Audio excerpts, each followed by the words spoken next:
Hello everyone, this is the Cup of Joe show. I am Joe, and I'm doing this for some reason. Yes, I'm also known as Duke Mish, and this is Jeremy, also known as SSJ Rem. It stands for Super Saiyan Jeremy, I believe. It does, that's correct. So yeah, in case you were all wondering what does that mean? For all you Dragon Ball Z fans out there. Yes, exactly. And Duke Mish is Duke in Michigan. I'm not wearing my hat. I'm very unprepared. But Duke, right there, Duke. the devil. All right. So here's the deal. It is Halloween and it is Thursday. We usually do the show on Friday, but this guy has things. So believe it or not, sometimes I have a life. Yeah. So I have something to do These tomorrow. people know nothing about you. They don't know you don't have a life. Look. I think I said it in a blog. Okay. Yeah, you have. You definitely have. Look, he has a life, and he's doing things tomorrow, so we have to do it tonight, but it will be released tomorrow. I don't know why I'm telling you this, because that's when you're going to see it. So it doesn't even matter. But anyway, I would just like to take this opportunity to say, Happy Halloween, everyone. Happy Halloween. Ooh. All right, I don't know what that was, but it would have been way more appropriate to wear Halloween costumes right now than last week. But, yeah. Anyway, I hope you enjoyed Batman and Rorschach last week. That's pretty much all I have to say there. I think the episode speaks for itself. Let's start off. The last movie we saw was Bad Grandpa. And I thought it was good. It wasn't great, but I thought it was good. The Jackass movies are better. All of them, actually. They're all better. But this is not a bad spin-off. It had things like it was funny, and it even had, it actually put itself together in a movie pretty well. Where it was an entire plot, and there was a storyline. It wasn't great, but it didn't really have to be. Because it's a skit show, it was a skit show, it's a skit movie, and it's a skip-off. It is a, gosh, I cannot talk. A spin-off. A spin-off of a skit movie. So it was a bunch of skits, but it did have, things that, it went together and it was a story, and I actually did like that it was able to do that successfully. So I think it was successful. I think it's worth a watch, because I thought it was pretty funny. Very funny to that guy that was sitting behind us. Much funny. He enjoyed it so much more than we did. But it was good. Yeah, there was an obnoxious guy standing right behind us, and all throughout the movie he was just guffawing extremely loudly and and clapping and being like, "Oh man, that person just said this. I'm gonna say what that person just said in the movie." And I'm here by myself. Anyway, yeah, I agree with what Joe said. I think it was a good decision for the producers to try to go down the road of making it with an actual plot, because the whole, just pure skit thing would get old after a while. And they've done it 3 times, so they decided to try something different.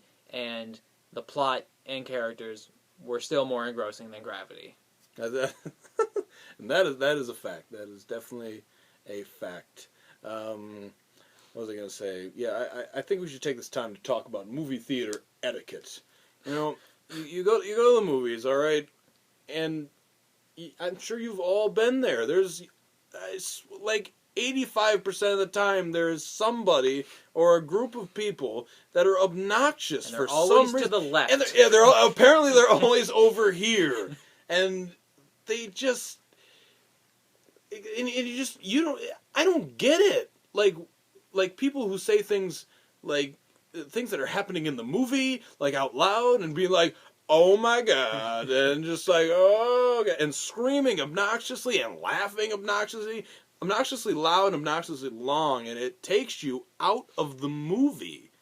It's that bad that, like, we were laughing and he would laugh over everybody to the point where people were looking. It wasn't just us. I looked to the right, and people were like looking. And it's just weird because he was there by himself. And there weren't even that many people in the theater. You know, if it's a packed crowd, then it could be like, it's all covered up. I mean, when we saw Jackass 3D, it was a big crowd, so lots of people were laughing, uproariously. So it's not that bad. But when there's like nobody in the theater, just like I know you think it's funny, but just check yourself a little. Tone it down. Like, that's the thing. Like we laugh. If I have to laugh hysterically, like I will hold it a little bit so I could like kind of ease it out. It's just like, I don't understand why people don't do that. I don't understand why people just talk out loud just because, and like, I don't get it. If you're watching the show, you're one of those people. Don't do it. It's annoying. You pay money to see this film. Like, let others enjoy it around. You could still enjoy it without being obnoxious. It's just I don't know. To me, I know it bugs you. It bugs me. They usually end up closer to you, so I mean that's great. But never does it fail when we go to the movies. The person is always like within 3 seats, with it, like right there. Even if it's like it's packed, they're always the people that are right there. Like, why can't they be on the other side of the movie theater? To the left, of course, up there. But like I don't get it. I don't know why it always happens, but like it just always happens. But I have other stories that I could go into, but we made such a short show last week. I want to not try to buck the trend. Going for half an hour. Yeah. But anyway, that was our feelings. I guess I would give it like 3, maybe even 3.5 cups. I mean, I would definitely get it on DVD, like to what? I would definitely Redbox it. I don't know if I would like run out to see it, like if I were you, but I mean it was good. It was good, and I would watch it. It was very entertaining. One thing I will say though is, and it's not a fault of the movie itself; it's a fault of the advertising. And I kind of worried about this before the fact that they were going to spoil all the best jokes that were going to be in the movie, and they did. They did. Particularly, spoiler warning, if you saw the trailer, the big thing at the end where the kid does the little pageant thing and and then the pole dance. Yeah, the pole dance and all that. That's like the climax of the movie. Yeah. And so that's like the big thing, that's the funniest thing, but it was at the end of the trailer, so you know it's coming. And if they hadn't put that in the trailer and you saw that for the first time in the movie, it would have been God, that would have unbelievably hilarious. But it really would have. So I'm glad that you brought that up, because that was the one knock that like I had of the movie. Like I would say, like I would even say like maybe half, maybe less. I mean I'd say less than half, but like a lot of the good jokes were really spoiled in the trailer. They were still funny, but you're absolutely right. I'm glad you brought that up, because that was the one thing. The jokes were in the trailer, a lot of them. So, but other than that, it was good. I liked it. So now we move on to last weekend's box office. Another reason you'll be so happy with Bad Grandpa. Spoiler, unless you read the blog already. Or just go to Box Office Mojo. Or just go to, yes. Or anything like that. I don't think anybody avidly follows the box office, so yeah, I think you're good there. I'm one of there are like 6 of us. Yeah. we get together for coffee sometimes. You've got to bring them on the show. Are they in different parts of the country, world? Yeah, there's one guy in the Philippines. And you get together for coffee every once in a while. I get hot chocolate. Oh, I don't drink coffee. Obviously. But anyway. Yeah. So the box office, after 3 weeks on top, Gravity finally got knocked down by Bad Grandpa, which debuted to $32 million. That's a big fall off from Jackass 3D, which opened to about $50. But I mean, that's understandable. Jackass 3D was in 3D, which drives up ticket prices and was also better. So Bad Grandpa, that's actually slightly better than Jackass number 2. So it's a pretty solid debut, and it's already made more than its budget. So the movies are cheap, and so it's gonna make plenty of money. Anyway, number 2 spot, Gravity. Another good hold, 33% down, 20 million, and it was just shy of 200 million. Still looking like it's going to finish up with like 250. Third place, Captain Phillips, down 29%, made 11.62 million for a total of 69 million. I think 100 million is still possible here, but it's going to be a bit of a stretch. Fourth place goes to The Counselor, which made just 7.8 million and was a flop, pretty much. Pretty much what we thought it was going to be, actually. Yeah. So. Also bad reviews. Yeah, bad reviews, not good. And in fifth place, Claudio the Chance of Meatballs 2 actually manages to stay in fifth place for the second consecutive weekend because Carrie and Escape Plan fell much harder. And it was down 35%, 6.3 million this weekend, and it just inched over 100 million. So it will end up not finishing too far behind the first Claudio with a Chance of Meatballs. And that wraps up the top 5. That's up top 5. All right. Excellent there. I mean, what I'm interested in, what is coming out this weekend? What is even coming out this weekend? I don't even know. You want to just launch into that right now? Yeah, I mean, we could, and then I want to ask you box office questions, I guess. Okay. All right. This weekend we have Las Vegas. Oh, right. Which is much in the same vein as something like Wild Hogs. A bunch of older guys and they get into hijinks, and I think I stole that exact line from my November movie preview. I said that exact thing. It's not plagiarism if you're ripping off yourself. You're ripping off yourself. No? Actually, it is in college, but never mind. And it might be in high school, too. I'm rambling. Las Vegas. And doing that. Are you noticing something weird with the lighting? You know what's happening is that the TV is on, and it keeps flashing different things. Oh, okay. I noticed that halfway through the show, yeah. And I've actually been watching the game somewhat, so this video is going to look really... it's going to look like I'm paying no attention to you at all. And I'm sorry, because I was, but the game's on behind you. Okay. But that's what's going on. Okay. Anyway, Las Vegas doesn't look terribly interesting. You know, it's Morgan Freeman, Michael Douglas, somebody, Kevin Kline. And... somebody. Robert De Niro? Is it Robert De Niro? I don't think so. I forget. It's somebody. It's some other old guy. I mean, that's... The thing is, it's just... Wild Hogs, that pretty much said it. It's for the older audience, and I have absolutely no interest.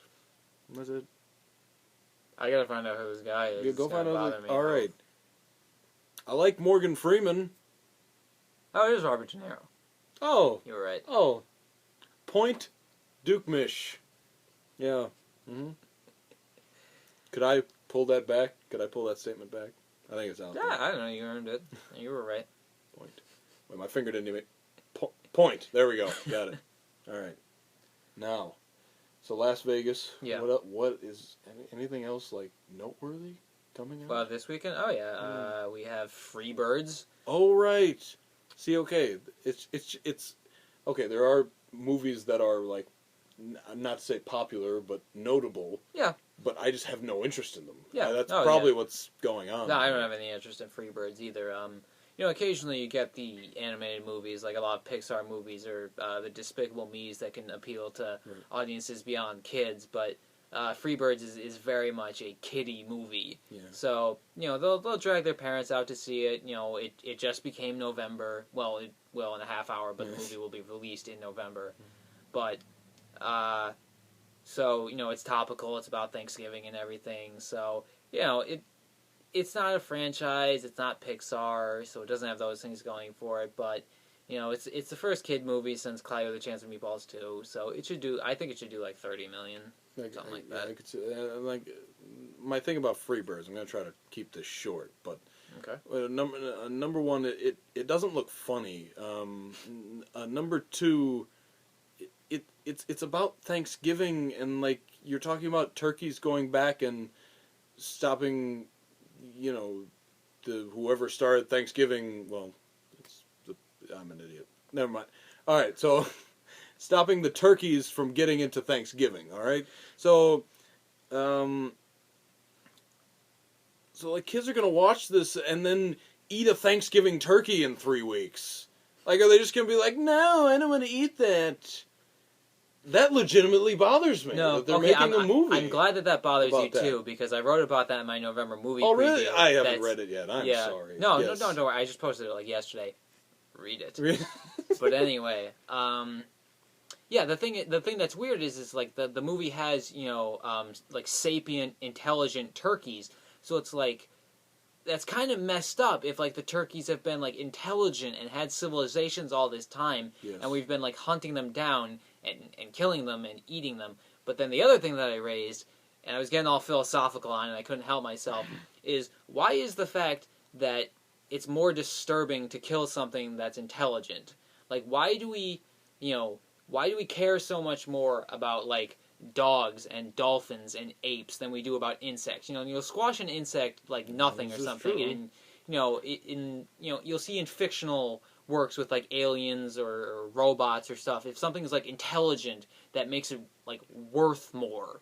And I just, it's an interesting philosophical discussion that has nothing to do with movies, but it's an interesting point that I'm sure Freebirds did not plan on raising. Right. And I mean, but like you said, like kids might think about that. Like, wait a minute, this turkey can talk. Like this, like why are we eating this? My turkey might be Woody Harrelson. Like, we can't eat Woody Harrelson.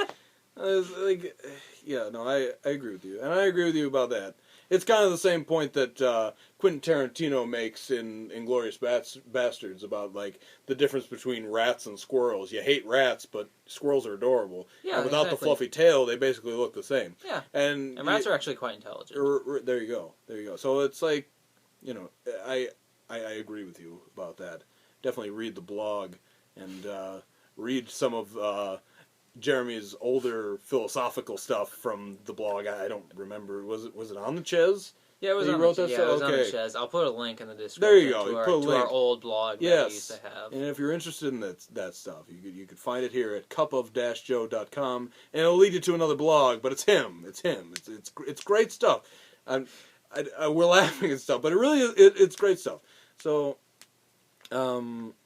all right, so we have Freebirds, Las Vegas. Was there anything else notable? Ender's Game. Oh, Ender's Game. Again, yes. Notable thing is just, okay, to be honest with you, that movie has potential. Yeah. I think I would see that movie. Mm-hmm. But especially when, it's just like, the first thing they show is, like, Summit Entertainment. I'm just like, this movie's going to be terrible. Where your greatest movies are, like, the Twilight franchise, I'm sorry. The Hurt Locker, though. They had the Hurt Locker. And something else. I don't know what. But anyway, I think it has potential, but I just don't think with Summit doing it, I have no faith. I don't. Yeah, I mean, Summit's just, and other studios are just trying to find, young adult fiction and just things that appeal to kids. Find the next Twilight, the next Harry Potter, the next Hunger Games. Well, the next Hunger Games is the Hunger Games, and that's the big thing right now. So I think we're gonna have to wait a couple years. I agree. For that to wind down before the next thing sweeps in. It's not going to be Ender's Game. Ender's Game should do all right. It looks very pretty. Yeah, it's got Harrison Ford. It could do. It might actually be a decent battle between Hunger Games and Freebirds for the top spot, because I think Ender's Game will probably do about 25 to 30 million. Mm-hmm. Okay, I don't know. I could see Ender's Game just completely flopping. Not that I have anything on the box office, but like the Host came out and that just completely it was nothing, and I just feel like this would be better than the Host, but I get the same feel from it, so that would be my take on it. But what would you see this weekend out of those three things? And we have 35 seconds. We have to finish the show. Okay, by the way, if you've been wondering why I've been doing this the whole time, it's because the timer doesn't show up, because that's light and it shows up against my head. Anyway, I would pick Ender's Game because it seems the most interesting. Freebirds for the reasons that we went into. It's kind of messed up if you think about it too much, and it's too kiddie. Las Vegas just seems ridiculous. So Ender's Game. I agree. I'd pick Ender's Game. Freebirds, I agree. Messed up. Like, eat your Thanksgiving turkey and don't worry about it. Who cares? Look, Cup of Joe. This is it. We have 5 seconds. See ya. Bye.